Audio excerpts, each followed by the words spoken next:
से नहीं करुणा सिमर्थ वहावजो। कल्याण केरो काळ जाणी नाथ हाथ पसारजो। कल्याण केरो काळ जाणी नाथ हाथ पसारजो। हे नाथ निर्मलता तणु वरदान मुझने आपजो। हे नाथ निर्मलता तणु वरदान मुझने आपजो। मन ना मलिन विचारनो कई अंत देखातो नथी। मन ना मलिन विचारनो कोई अंत देखातो नथी। कायातणी शुभ करणी नो काई अर्थ लेखातो नथी। कायातणी शुभ करणी नो कोई अर्थ लेखातो नथी। हवे एक औषध आप तारक प्रार्थना अवधारजो। हवे एक औषध आप तारक प्रार्थना अवधारजो। हे नाथ निर्मलता तणु वरदान मुझने आपजो। हे नाथ निर्मलता तणु वरदान मुझने आपजो। तव नयन माथी निखरता निर्मल किरण झिलिया करू। तव नयन माथी निखरता निर्मल किरण झिलिया करू। ने निर्विकार दशा तणो हर पल प्रभु अनुभव करू। ने निर्विकार दशा तणो हर पल प्रभु अनुभव करू। मुझने करावी शुद्धिनु महास्नान पछी शणगारजो। मुझने करावी शुद्धिनु महास्नान पछी शणगारजो। हे नाथ निर्मलता तणु वरदान मुझने आपजो। हे नाथ निर्मलता तणु वरदान मुझने आपजो। हे नाथ निर्मलता तणु वरदान मुझने आपजो। हे प्रभु,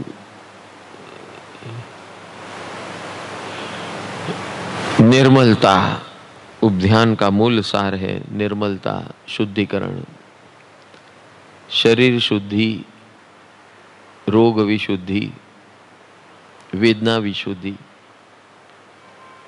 प्राण विशुद्धि, ऊर्जा विशुद्धि,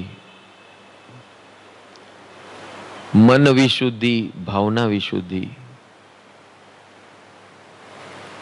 बुद्धि विशुद्धि, तर्क विशुद्धि, विवेक विशुद्धि, चित्त विशुद्धि, वृत्ति विशुद्धि, संस्कार विशुद्धि, आदत विशुद्धि, पूर्व कर्म विशुद्धि। हे प्रभु, इतनी सारी विशुद्धियां ये मात्र और मात्र ऐसे उपध्यान के अनुष्ठान से संभव होता है, क्योंकि यहाँ एक बार धारा शुरू होती है तो नितांत हफ्तों तक चलती है। ये 24 घंटों जब चलती है और उसमें हम महास्नान करते रहते हैं अपने भाव से, विचारों से, भावनाओं से, निर्णयों से, तब जाके विशुद्धि और निर्मलता प्रकट होती है। जहां आपका दर्शन 24 घंटे होते रहता है, जहां आपकी वाणी कान में 24 घंटों गूंजती रहती है। अपने साधारण मानव जीवन में ग्रंथि भेद करना असंभव है, लेकिन जब आपके ऐसे शरण में आ जाते हैं जहां ये एक ऐसा शुद्धिकरण का बाथरूम है जहां कोई भी आ गया तो शुद्ध हुए बिना जा नहीं सकता। और ऐसे दरबार में आपकी कृपा से मैं आया हूं। आज दूसरा दिन है और अद्भुत शुद्धिकरण हो रहा है। समझ में आ रहा है क्या क्या शुद्धिकरण हो रहे हैं।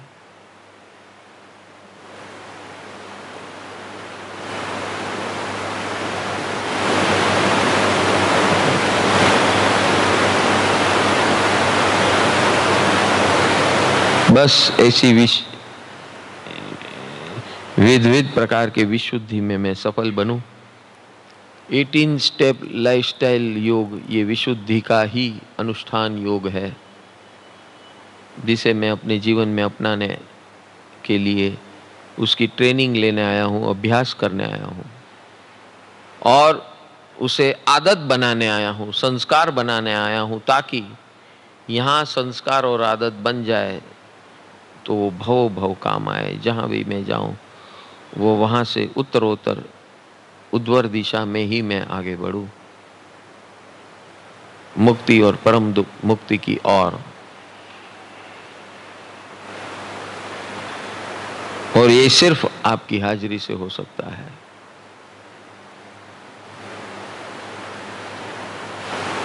और ये राज मैं जान चुका हूं कि जो भी जीव आपके पास अपनी दिल की अर्जी दिल से लेकर आता है, उसे आप अवश्य तथास्तु ही अर्पण करते हैं।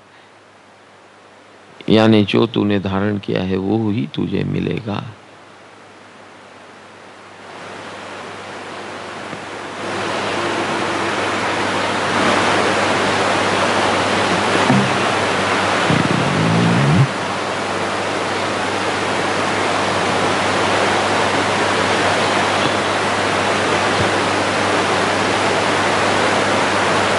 जो आपके शरण में बैठता है, जितने समय में बैठता है,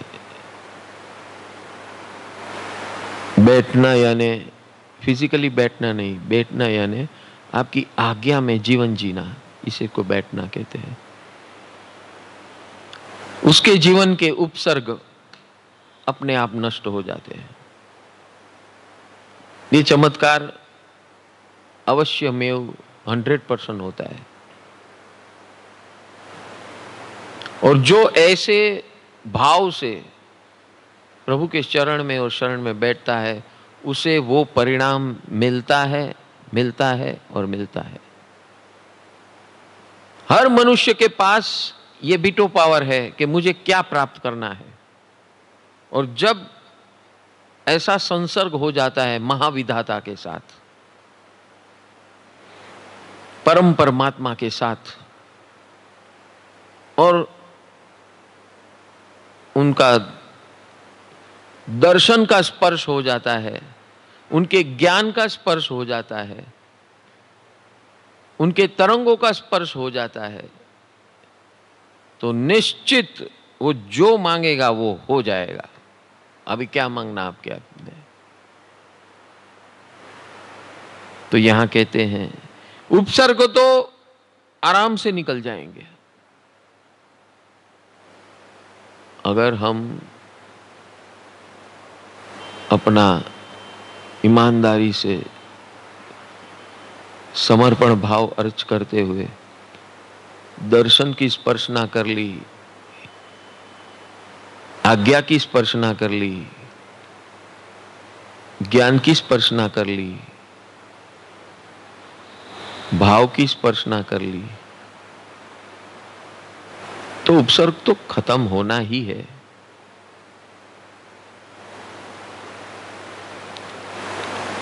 ऐसे ज्ञानी कहते हैं। और जो आसक्त है वो निरासक्त बनना है, यानी वैरागी बनना है। यानी उसके लिए कोई भी अनुयोग छोड़ना, संयोग छोड़ना चुटकी भर का काम है। कुछ भी छोड़ने के लिए वो तैयार हो जाता है। इतनी अंतर शक्ति का स्रोत खुल जाता है। ये है साधना योग, ये है उपध्यान योग का प्रभाव।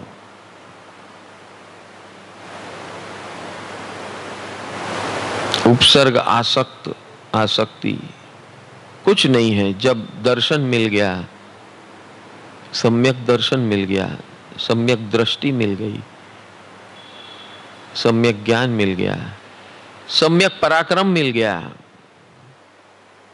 और पराक्रम करने लगे, बताए हुए मार्ग पर चल के सम्यक सात निर्णय ले लिए, सम्यक पराक्रम की तलवार चलाने लगे, तो वैराग्य तो झोली में अपने आप आ जाएगा।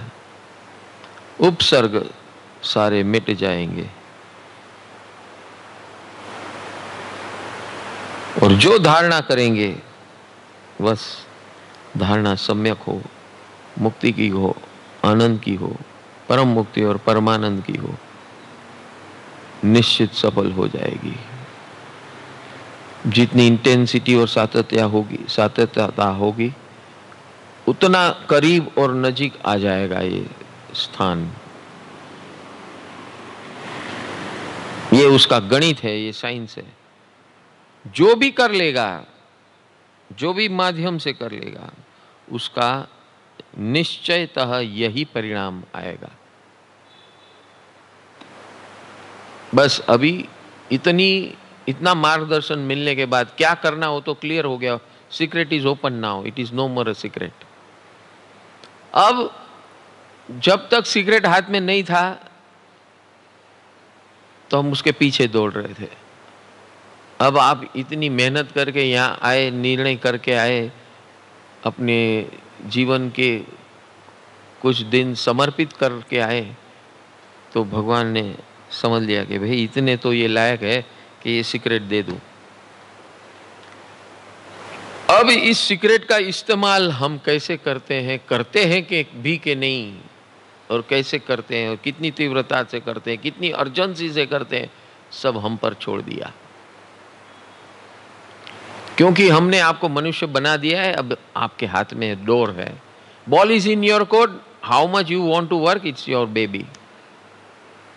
हाँ,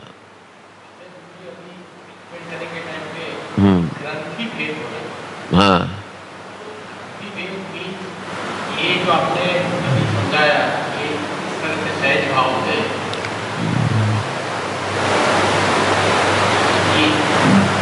ध्यान के माध्यम से, हाँ,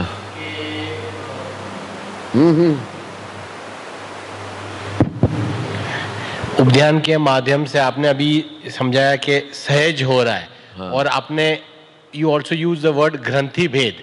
तो इफ आई अंडरस्टैंड करेक्ट, ग्रंथि भेद मानना है कि सिर्फ वाचना में जस्ट नॉलेज वाला, उससे फायदा नहीं होना, ये सहज होता है। Is that what I am understand? ग्रंथि भेद यानी हम हर क्षण अपनी ग्रंथियों से जूझते हैं। ग्रंथि यानी मान्यता, बिलीफ सिस्टम की गांठ बांध के बैठे हैं। ऐसा हो तो ऐसा हो, ये मेरे को अच्छा लगता है, ये अच्छा नहीं लगता। ये ग्रंथियां हैं जो हमें बार बार रोकती है। मेरे से ये होगा, मेरे से ये नहीं होगा।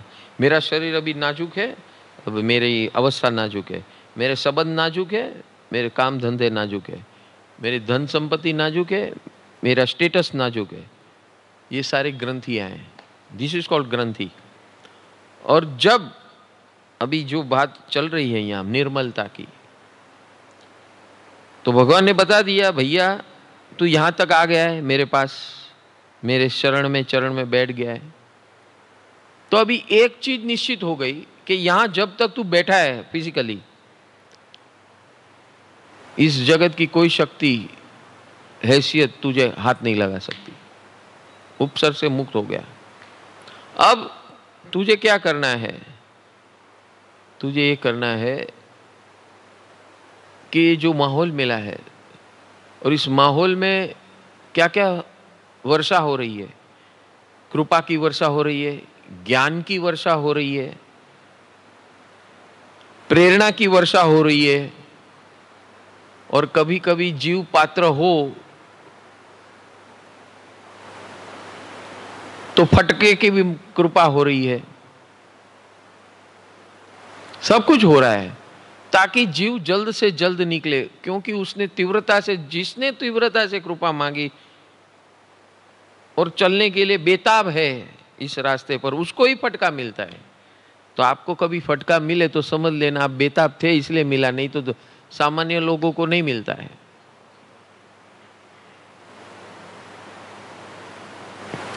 तो जब भी फटका मिलता है, यानी मेरे अज्ञान पे भगवान ने घात किया, मुझ पर स्पेशल ध्यान दिया और मेरे लिए टाइम निकालकर मुझे रास्ता बता दिया। क्यों? क्योंकि मैंने अपना एक पैर आगे, एक कदम आगे बढ़ाया, तो भगवान ने तो 10 कदम आगे बढ़ा दिए। बोला चल, इतनी कमिटमेंट दे दी कि भाई तेरे ऊपर कुछ नहीं होगा, तेरा कोई कुछ नहीं बिगाड़ सकता, क्योंकि तूने इतने कदम बढ़ाकर मेरे पास आ गया। तू अब शुद्ध बनने के लिए आया है, इतना क्लियर कर ले। दुनिया की दुनियादारी कट ऑफ कर के अभी सब, जितनी तेरी पराधीनता है सब भूल जा, शरीर की वेदना को भूल जा, भूतकाल के भावनाओं की वेदना को भूल जा,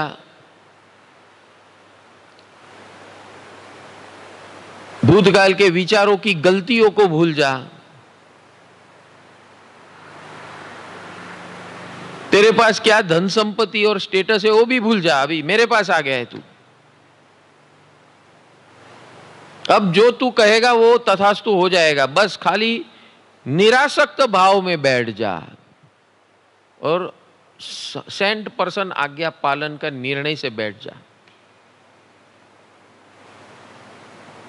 ग्रंथि भेद तुझे नहीं करना है, मैं करके दे दूंगा। तूने एक कदम बढ़ाया है तो बाकी का काम तेरी भावना से हो जाएगा। मांगना पड़ेगा लेकिन तुझे, और मांगने के बाद उस प्रकार चलना पड़ेगा। चलना और मांगना तेरा काम है। मेरे शरण में आने से मेरी गारंटी इतनी हो गई कि तेरे ऊपर कोई आक्रमण नहीं करेगा। किसी भी प्रकार का आक्रमण बहुत प्रकार के होते, शरीर से होता है, मन से होता है, विचारों से होता है, धन से होता है, संबंधों से होता है, समाज से होता है। ये सारे कुछ तेरे पे नहीं आएगा, इतना मैं गारंटी देता हूं। और अभी फोकस कर दे, यहां आया है तो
हरि